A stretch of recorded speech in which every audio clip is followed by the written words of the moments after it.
Gentileschi was a female painter who is an obvious follower of Caravaggio, and this is her masterpiece. You can see that she has borrowed Tenebroso from Caravaggio. This is the story of the Old Testament Judith, who, after agreeing to enter the enemy camp of the Assyrians and kill the commander, just cuts off his head. Holofernes cuts off his head to save Israel from attack. Well, the one on the left, she's slicing off his head. The one on the right, she's already got the head off. Both of these are very famous, by the way. Neither one is more famous than the other. This Judith slaying Holofernes is just her masterpiece theme. Well, they've got his head, and they're like, oh, what next? Now, what do we do with it? Because they're afraid that someone is going to walk in. They're afraid that they're making too much noise when they're trying to slice through his neck. So you feel their fear and the tension, and you don't know what lurks in the shadows behind and around them. There is such suspense here in this moment. Notice the beautiful drapery, the reflections. The sword in each painting is in the center of that composition. The gesture helps to express the tension of the moment. Landscapes really begin to come into their own during the Baroque period. So we will very quickly check out this landscape by Carracci. We began this audio lecture with Carracci. Same artist, same guy. This is his flight into Egypt, in which he has created an ideal landscape. A perfect landscape with overtones of the divine and the spiritual. It's perfectly planned, yet very natural in appearance. We have seen similar landscapes in Venetian art. Our last audio lecture on Venetian art talked about the pastoral setting.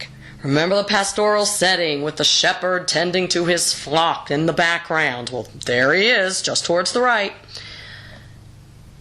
You can see in the foreground a small Virgin Mary, little Christ child, Joseph and the donkey. This is the flight into Egypt. But the importance of that subject is completely overwhelmed by the landscape. Obviously, the landscape is more important than the people, than the figures, than the title of Flight into Egypt. You see, Carracci is still afraid to paint just a pure landscape, because tradition tells him that he has to keep the human figure in that painting.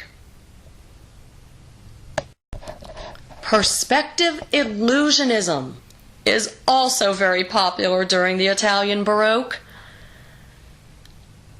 It involves painting an illusionistic scene on the ceiling in perfect perspective, so that when you walk into the church, in this case, there is a little medallion on the floor that tells you exactly where to stand.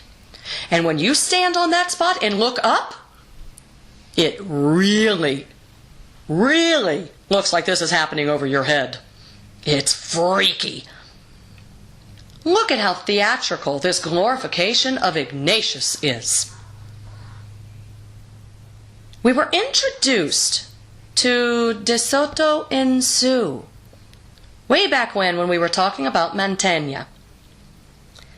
Well, look at what you have here. De Soto in Su, from below upwards perspective, just on steroids.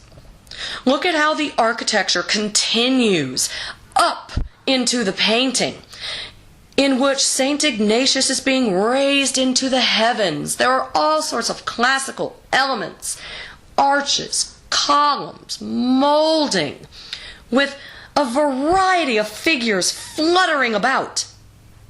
If you ever find yourself in Rome, go to the Church of St. Ignatius.